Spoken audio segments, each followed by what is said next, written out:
Hey, good afternoon, everybody. It's Mike. It is Friday, the 13th. Ooh, spooky, of November.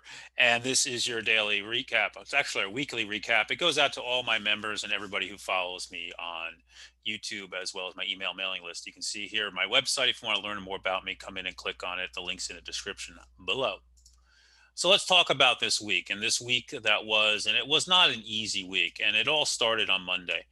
On Monday, we were gapping up. Then we had the Pfizer vaccine news, and wow, we ripped all the way to 364 and then sold off all day. Tuesday, followed through, filled that gap up, and then since then, we've been digesting. Now, digestion is not a bad thing, and I'm going to tell you this market needed it. Why? Because from the week before, you had one gap up, two gap up, three gaps up, four gaps up. Then Monday, the fifth gap up. You created a lot of gaps. So what do we do? We filled one, we've held in, and on the SPY, we haven't even touched the 8 day yet. Although we did hit it on the ES overnight on the futures market. So the market's digesting, and it needs to clear back above this 358.75 to get going because that was the old all-time high from back here. And you can see now we're kind of digesting that move and getting ready to get going into there. So overall, the market continues to trade well, but just choppy, difficult. What else went on this week? The VIX got smashed. All right, the Qs were weak. They shifted away from tech and they shifted back into the reopen names. And the IWM was very, very strong and is strong here again today leading up. So we saw that and the diamonds, Dow components. So rotation plays taking place. Will that hold? For now, it was. The good news is, the election, all the states have been called. There's going to be court battles for a little bit, but, it's going to take a lot for that to be overturned, in my opinion. That's kind of winding down. The bad news, in my opinion, is that the coronavirus is raging and it's picking up steam in this country and around the world. And you have this tug of war, this back and forth between the vaccine, and we're going to get more vaccine news in the weeks ahead from the other makers, which is still for most of us 5 months away, 6 months away, versus what's going to happen over the next couple months, and seeing cities and states and areas locking down or getting more restrictive, or countries like over in Europe. So that all going back and forth, we're going to watch how that plays out. So that kind of makes the market a little bit confused here. It doesn't know what it wants to do. When you look at the week that was, and let's just jump right into here, we'll start with Apple. We can see a lot of these names went very, very sideways. Apple, for instance, did next to absolutely nothing this week. Very, very sideways week in that name. Didn't have much to do. The play on Monday was into the reopen names. I made a quick trade on RCL. You can see the big pop on that, giving it back. So the other cruise ships all ran. You could have traded the casinos off of that. You could see Win with a huge move.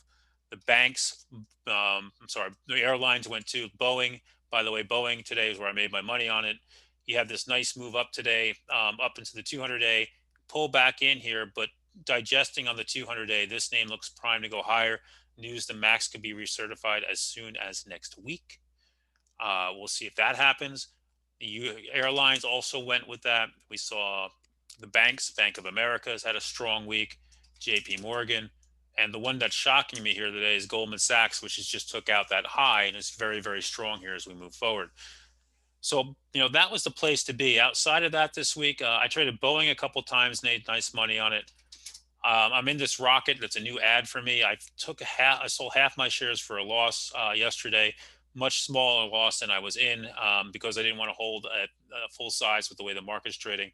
We'll see what this one wants to do. Baba provided some nice trades this week, but ultimately very weak. Finally coming in, breaking down here with JD earnings on Monday. What else we had? We had Peloton gave a nice trade into the gap yesterday, but couldn't hold it, came back. And a lot of these stay at home names, they're not acting the same. Zoom's weak, Peloton, Chewy.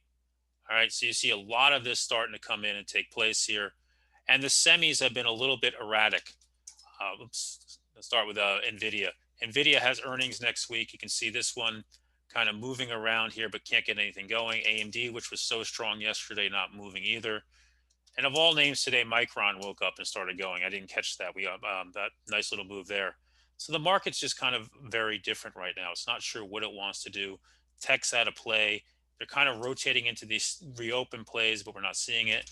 And good earnings aren't necessarily being rewarded. Disney had great, much better than expected earnings, but they're getting hit today on it. DraftKings had good earnings. They still lost a lot of money, but much less than expected.